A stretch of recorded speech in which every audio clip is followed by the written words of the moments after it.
When you're deploying new police officers, they're going to saturate the areas where crime is high. And unfortunately, that's in the lower socioeconomic areas, the poor communities. And when you put police officers there, they're going to address crime in that community. And I think the people that live in these communities are the ones that actually want their police officers to be police officers again. They want their blocks to be cleaned up. So the How Many Stops Act is basically to document pretty much all interactions by police officers with the community, with the public. It's not going to be a couple of seconds. It's going to be at least a couple of minutes, maybe 5 minutes, maybe more, 10 minutes. If you're telling police officers you're going to do this paperwork, they're probably just going to hesitate to even do anything. I feel like people that live in these communities will probably, unfortunately, suffer more crime because it might make police officers hesitant in conducting their investigations. I'm Liam O'Neill. Welcome to New York Insider.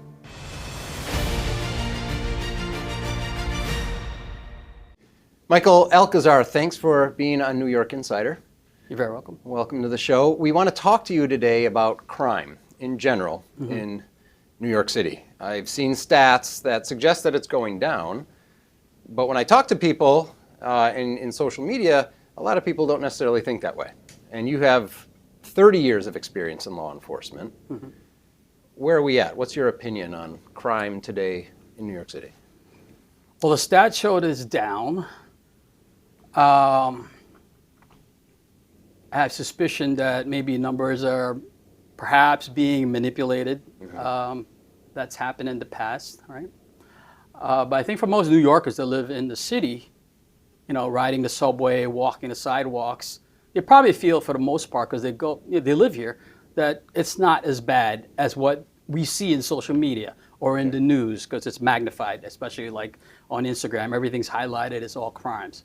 So I think the police officers are doing a good job. I think crime has gone down, but it is wintertime, so traditionally crime goes down in the colder months because bad guys just don't like cold weather.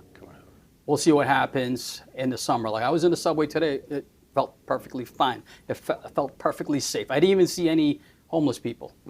So I think NYPD is doing a good job. But again, you know, sometimes for some people, perception's reality. And when they see it on the news, they see it on social media over and over again, they get afraid. And I think most of that's coming from probably outside of New York. Is that right? People looking at New York, Oh, yeah. looking at some statistics, looking at some stories and blowing it up out of proportion? Is that I think so. A lot of my fair? friends that don't live in the city think like, oh my God, what a disaster. I'll never step foot in that city. You know, but that's what they see. That's what they see on social media. That's it. They don't live here. They don't walk around here. Okay. 30 years of law enforcement, as I said, mostly as a detective? Yeah, half as a Half detective. Yeah. And the other half as an officer. Patrol officer. Patrol officer. Off camera, before this interview, you were talking to me about a time when New York City was, I think you said Disney World, in terms of crime, or Disneyland, right? Sure. But we're not quite there yet now. What's happened? It's not quite as bad as the 90s. So the 80s and 90s, if you ever seen a HBO show called The Deuce, I think they did a pretty good job portraying New York. That's what it looked like when I was growing up, right? Topless joints all over the place, prostitution walking around. And then came the Giuliani era, and he cleaned up New York really well. I was part of that. I was an undercover in Vice. We hit all these locations, and we closed down a lot of locations. Times Square was no longer known for drugs and prostitution. It became like it looked like Disneyland. You could take a picture with Buzz Lightyear, and I think that was largely because of the efforts of the New York City Police Department. We did such a good job cleaning it up that it brought a lot of tourists back to New York City, made it really safe. I always talk to my students how they're very comfortable riding the subways with their fancy Beats headphones, and they're watching a movie on their tablets, right? And you do that, right? It's like, yeah. And I go, yeah, you're welcome. That's because of the police department. A big change, in other words. A big change. From 80s, 90s to this Disneyland era, as you like to call it. Huge. Gave birth to the hipster population, right? A lot of transplanted people from everywhere coming to New York. Now they're New Yorkers, right? And they look at policing in New York because they weren't here during the 80s and 90s. Now they see it, and now they're very critical because now they're saying, why are the police still so aggressive, right? because they didn't understand the history. The police department is a victim of their own success. They did such a good job. Now people are coming, transplanted from everywhere. Now they're criticizing, why are police so aggressive? We are probably at fault also because we didn't tailor policing, right? We were just very aggressive during the Giuliani, Bloomberg era. We cleaned up New York, and now people are criticizing us. So we probably should have retrained our police officers. Maybe we shouldn't have been so aggressive, right? I see. Everyone's very critical about that. And that gave birth to defund the police and all kinds of action that happened. Which is a national thing, Yes. but it definitely had its role here in New York City. You think? Yeah, we're the largest police department in the country. So yeah, we were front and center. So everybody wanted to see the policing change, right? Say it again. They wanted to see policing change. They wanted to see policing change. They were very I see. critical of anything that happened in the country. If it happened somewhere else, we were guilty of it too, right? Stop, question, and frisk. They wanted to monitor that, and which they did. They wanted body cams, right? Because of George Floyd. And Okay. So it gave birth to all that. So a lot of scrutiny fell upon policing, especially New York City Police Department. You're covering a history that goes about 30 years, right? This is your tenure.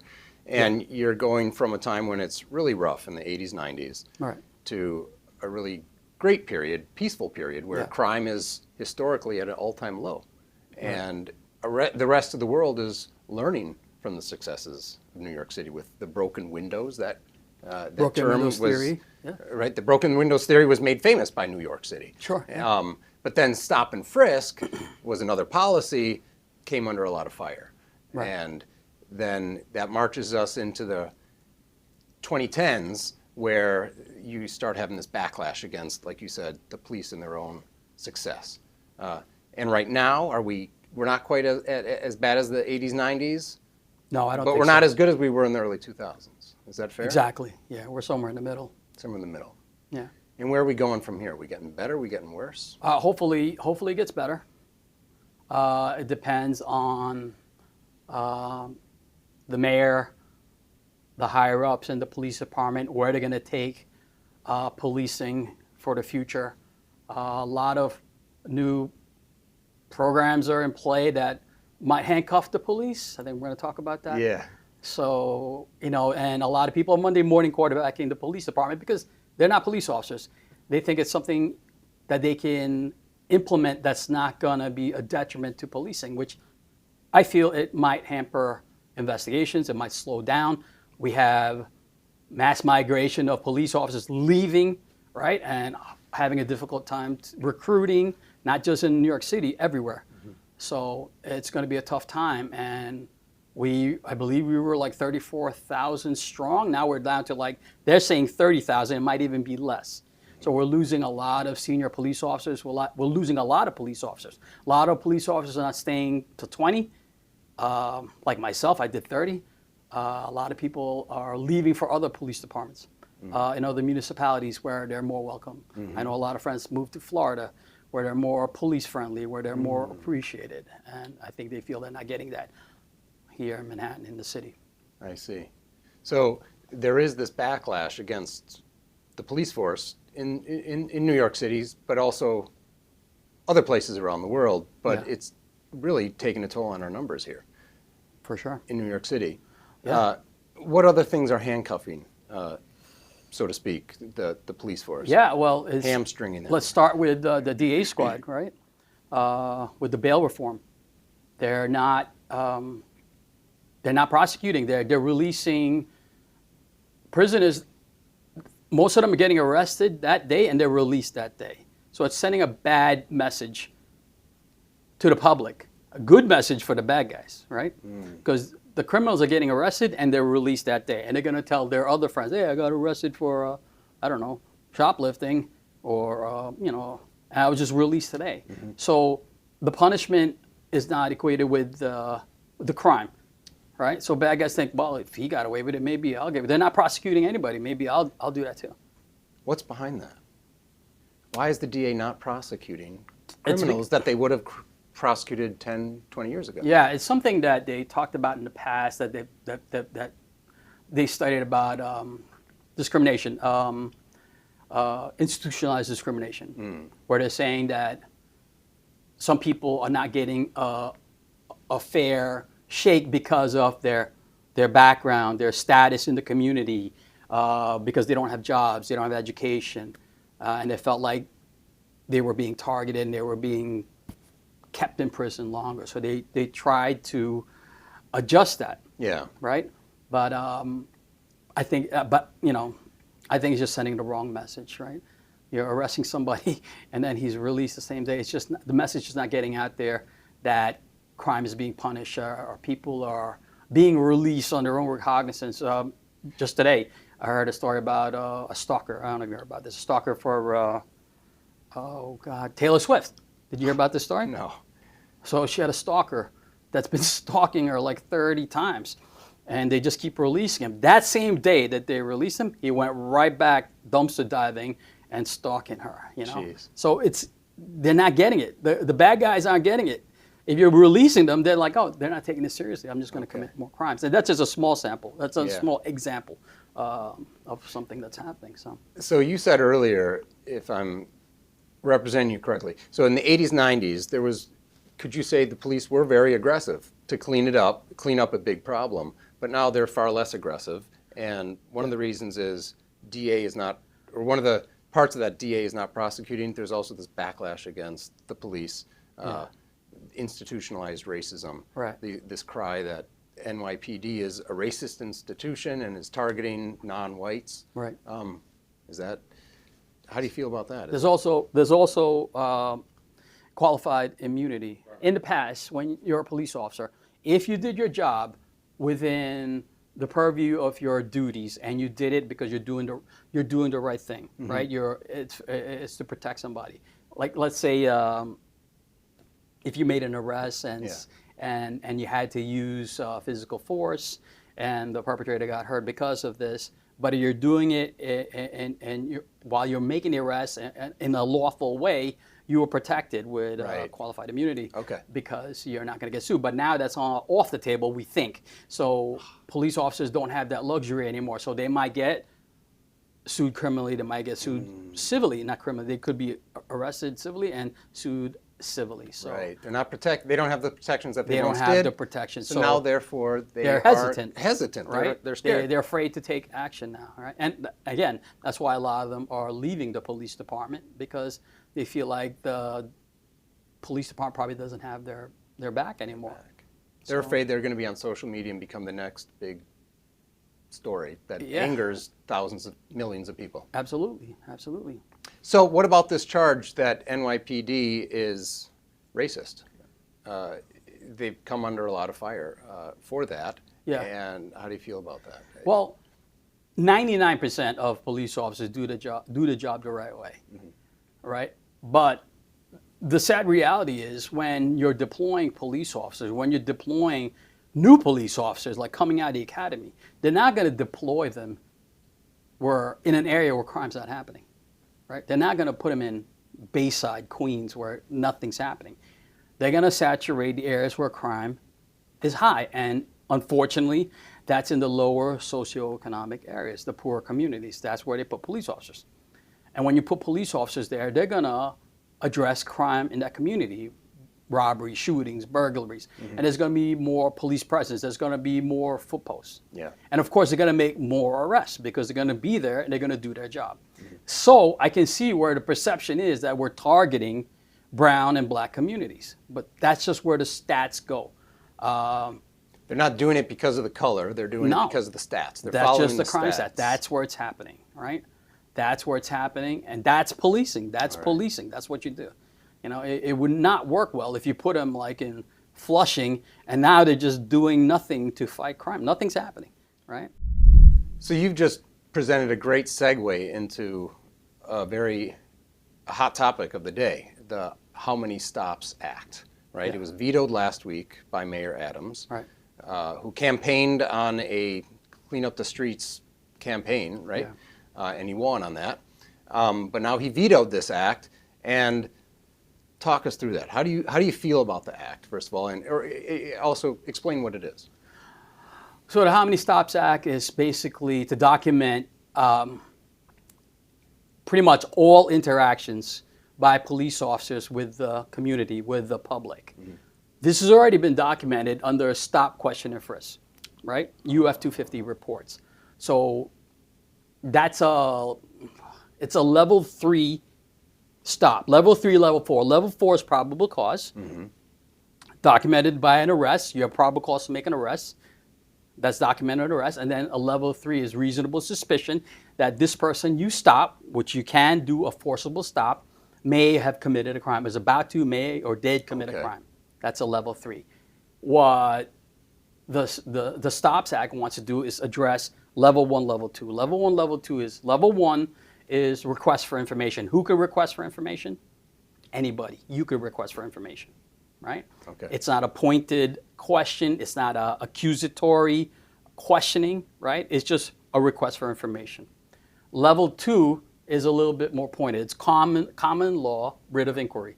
Common law inquiry is just, again, who can do that? Anybody. It doesn't have to be police officer. If you're in your backyard, you hear something going on, hey, what are you doing over there? It's pointed, right? You're trying to figure out if something's happening. That's a level 2. They want to document all that. I think what the mayor said was he'd consider not vetoing it if they took level 1 off the table, right? But we already have the 250, right? So if we already have level 3 and level 4. We do. required. That's already documented. And if their goal is to track like how many stops are being done per race, you already have that. You already have that with a stop, question, and frisk, right? This is just something else. I don't know what their goal is. I don't know if again, I feel like they're trying to handcuff the police. They don't want police to interact with the public, right? Without documenting it, which I think will hamper investigation. So a level 1, so say we just had a serial stabber, right? In Queens, right? So police officers, detectives go out there, and this is level 1. Do you know anything that happened here? Can you give us some information on what happened with this stabbing, right? This is good policing. This is good detective work. We're trying to make this arrest as quick as possible with a partnership with the community getting information, right? With this act, they want us to document every person we interact with, whether they give you information or not, right? So if they give you information that's not probative, that doesn't lead to anything, that's not good investigative information, they still want you to document their race, their gender, their age, whatever question you ask. Okay. Right? So I think they feel like the city council and the proponents of this bill, they feel like it's not a big deal. Right. I heard someone say it's going to take a couple of seconds. It's not going to take a couple of seconds. Nothing takes a couple of seconds. They say it's on the app. It's on the cell phone. You can just boop, boop, boop, boop, right. a couple seconds per It's person. not going to be a couple of seconds. It's going to be at least a couple of minutes, maybe 5 minutes, maybe more, 10 minutes, right?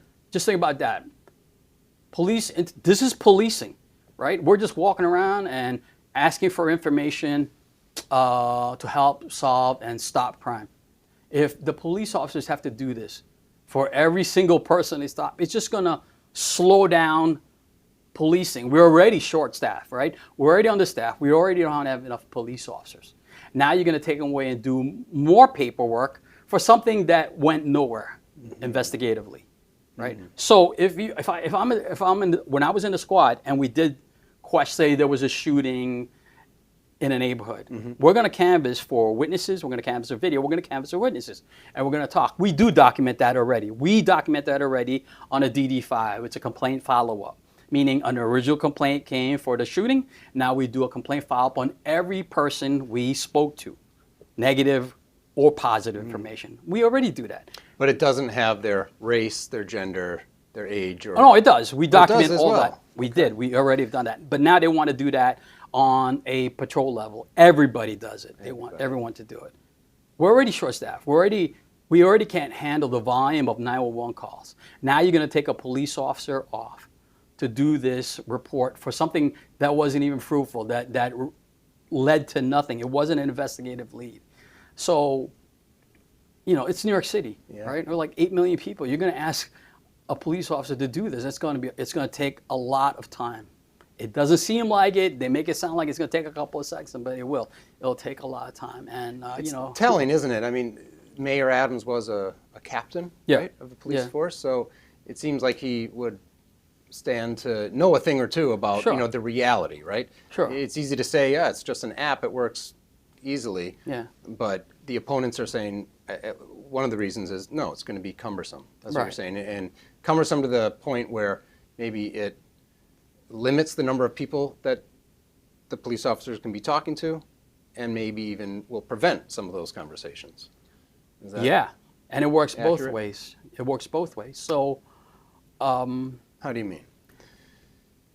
So right now it's strained. It feels like that people it's strained, right? Relations with police and communities, they don't want to talk to the police, especially they don't want to talk to police where other people can see them because they're afraid that they're snitching, right? I see. So now you're going to ask them for their information. I see. Right? I'm not going to talk to that officer. He's going to ask for my information. You're just going to destroy the relationship between the community and the police, right? Wow. And then this might also, police officers now they're like, I don't even want to talk to this person now because I got to do this report.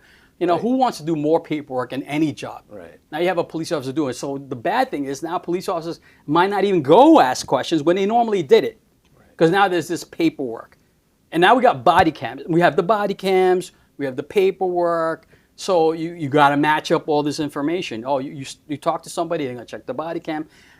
Which is fine, but it's just a lot more work for the police officers. They're already overworked.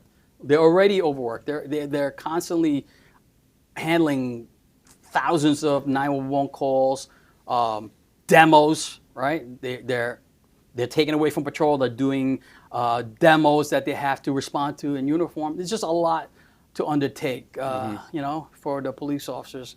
And I think that's why a lot of them are leaving. It's just too much. It's just too much. Too much work. Too much pressure. They're not protected. Too much work, too much pressure. They're unappreciated. As a police officer, when I was a police officer, I never told anybody what I did, right? Because, everyone loves firemen, no one likes cops, right? Because, they're all afraid of what the police officer is going to do, what you're doing, right? So we never share what we do, especially now in this current climate, right? Much more scrutiny. More scrutiny. They're afraid for their families. I know most police officers don't tell their neighbors what they do because they're just afraid of like any kind of negative backlash. So, wow, that's a pretty tough condition to work under. I think so. Yeah, I think so. Especially in this current climate, there's like an atmosphere of lawlessness in New York, right? With the smash and grab burglaries, hopping the turnstiles, a lot of the victims being pushed in the subways, So it's tough. It's tough to be a New York City police officer. Yeah. And the DA doesn't have their back? It doesn't appear that way. It doesn't appear that way. They're just releasing them just to go back out there. It's like an insult to the police officer. A police officer probably got hurt making this arrest, and while he's still doing the paperwork, the criminal is out, released. So it's an insult to injury. So in that tough climate, it makes sense why many officers are retiring early, before 20 years, certainly before 30 years. Yeah, so they're not and even the retiring. recruits are also down. Yeah, so they're not even retiring, they're quitting. They're quitting. So they're not even staying to collect their pension, and recruitment's down, right? And my fear is we might be settling for less qualified candidates because my students don't want to be police officers anymore, right? So who are they recruiting? Are they loosening the investigations on these candidates? So we haven't talked about this in front of the camera. So you retired from NYPD just a year ago or so, or half a year ago, after 30 years, but for over a decade you have been an adjunct professor at John Jay College of Criminal Justice. Yeah, I retired in December of 2019, just before the pandemic, just before defund the police. I see. I always make a joke that, the police department fell apart when I left. Okay. So, yeah. So I left on my own. Okay. Not because of defund the Anything. police. Just yeah. it was time for you. It was 30 and a half, and that was enough. Okay. Yeah, and I've been teaching at John Jay for 12, 13 years. Okay. Yeah. And you have students who are not going into the police force. They no longer want.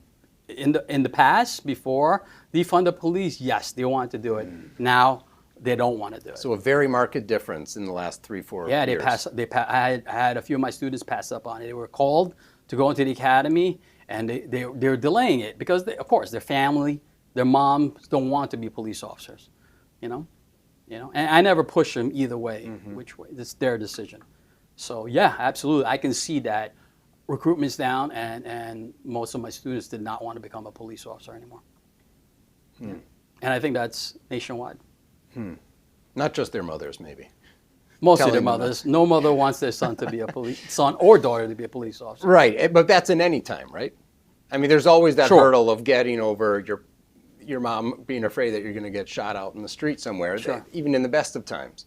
Yeah. But in the last 4 years, 5 years, there's this other added pressure. Yeah. Do you see the situation in the police department potentially getting worse before it gets better? Honestly, I don't know. I hope it's going to get better. Hopefully the numbers are accurate. Hopefully crime is going down. I firmly believe the police officers are doing a good job, and hopefully they can continue doing a good job. I would hate for New York, to lose police officers and not retain any, and we spiral into, crime-ridden city. Hopefully not. Hopefully not. So this act that was recently vetoed, and now the city council is poised to, 34 votes will override the veto, I think it is. Yeah. Could the fate of the police department in the next several years hinge on this passage or not passage of the act? Yeah. If they pass this act and it's implemented, I think, like anything else, the police department is going to have to do their best with it, but I think it's going to severely hamper the relationship between the police department and the public. And I think who's going to suffer? The public. It's going to benefit criminals because sadly, I think it's going to slow down policing. It's going to slow down our response time because now we're going to get inundated with more paperwork. Proponents of the act will say what? That it benefits people of color. Yeah. Right? I mean, that's one of the strong messages behind this act. Pass the act because the police department is racist and biased in who they are questioning and stopping. Mm-hmm. So if we pass this act, which is just no more than a few seconds on the app, mm-hmm. people of color will benefit because there will be less scrutiny or less. Yeah, that's what they believe. I feel like people that live in these communities will probably, unfortunately, suffer more crime because it might make police officers hesitant in conducting their investigations, right? I mean, if you're telling police officers, you're going to do this paperwork, they're probably just going to hesitate to even do anything. Don't you want your police officers to walk around and ask information like, do you know who did this, to help solve it? Or do you want police officers not to do that stuff? Because I fear that that's where it's going to lead. It's just going to, hesitate. A breakdown of community, breakdown of trust, breakdown of policing. Yeah, absolutely. And I think the people that live in these communities are the ones that actually want their police officers to be police officers again. Because I have friends that live in these communities that they're afraid for their children to go outside. They can't walk to the bodega. I have a friend whose nephew can't even play outside for fear of gang recruitment or drive-by shootings, which has happened, shots fired. So, they feel it. And I know most of the good people in that community want their police officers. They want their relationship They want their blocks to be cleaned up. They don't want the drug dealers on the corners. They want to be comfortable walking from the subway to go home. They don't want to be mugged, right? Who wants that, right? And now you're just gonna leash policing with paperwork, right? What side are they on? Yeah. Are they on the bad guy side, or are they for the good people, the community, the public? Yeah. You know, it doesn't sound like they are. It sounds like they're just trying to paint us police officers with the same brush, you know. And the reality is that most police officers, 99% of them, do the job the right way. You know, it's a calling for most of them, and they want to do it the right way. And it's a shame that it's going to probably, I feel, it's going to lower morale, right? They're not going to want to do the work. They're going to quit. They're going to leave. They're never going to want to do it again. They're not going to recommend it. And New York City will suffer. Police force was a calling for you. Is that right? It wasn't a calling for me. Was not? It was not. It was not. It was an accident? It was yeah, it was an accident. I'm the one and only police officer in my family. It was something that I had to do at the time. I was a college kid in Baruch College studying to be an accountant or marketing management, and didn't have any hobbies. Ended up getting my girlfriend in a family way. So my friend said, yeah, you know, you better take this job. It pays decent at the time, and it's got good benefits. So I had to drop out of college and just take care of my family. Okay. And it turned out to be a good job. So good, I stayed 30 years. So I really enjoyed it. Nothing I aspired to be, nothing I planned on. It was just a lot of good things happened when I became a police officer. So I'm very grateful for it. I'm very grateful for New York City for providing for me and my family, and led to John Jay and all kinds of good things. So yeah, for me, it was a good thing. So hopefully other police officers have good experiences like I did. Yeah, you can hope, but you've expressed some doubt. Yeah. What's your recommendation for legislative folks and the mayor, the city council? What could they do at this point? Well, I think the mayors did the right thing by vetoing this How Many Stops Act. That's a step in the right direction. I believe the mayor, for the most part, is very pro-police because he does have a police background. I think he does want to fix the city. He inherited, a crime-ridden city from the previous administration, so I don't envy his task. The city council has got to stop crucifying police officers, because the reality is most police officers are good. They're trying to do the job the right way. We need to increase morale in police officers. Right now, I don't feel like they think anybody's got their back. They're underpaid. They're overworked. We're working them more with the less police officers we have, right? We have investigators, right? We're suffering also in investigative units because they're relegated to patrol. So we have first grade, second grade detectives that are seasoned veterans standing on foot posts because we don't have enough police officers, right? So that's discouraging. So that's why I think a lot of them are just retiring and they don't want to do it any longer. We gotta change the culture. It's going to have to be more positive. If you want to get more police officers, we're going to have to change the culture. We have to support our police officers. We have to put prisoners in jail, keep them in jail, keep them in prison. We got to prosecute them, right? We can't let them get away with whatever they're doing. These pop-up robberies, pop-up burglaries, shoplifting. We have to discourage that. We have to bring back anti-crime. We have anti-crime light now. They're walking around in khakis and basically a uniform. That's easily identifiable by bad guys. They can see them a mile away. There's got to be an element of surprise in policing. Some undercover. I did undercover work for 5 years. So bad guys have to keep looking over their shoulders because they should not be comfortable committing crime. They have to be aware. They shouldn't only look for uniformed personnel. They should be like, oh, is that guy undercover, right? They should be uncomfortable.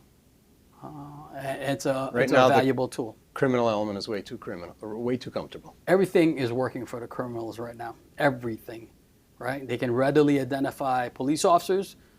They get arrested. They get released. Everyone hates. It seems like everyone hates the police. So everything's working for the bad guy right now in New York City. So that's scary. Before we wrap up, we haven't talked about this at all, which is in the last couple of years, we've had an enormous influx of illegal aliens, of immigrants. Yeah. How is that fitting into this crime surge? Well, we got a lot of migrants looking for work. I wouldn't be surprised if they,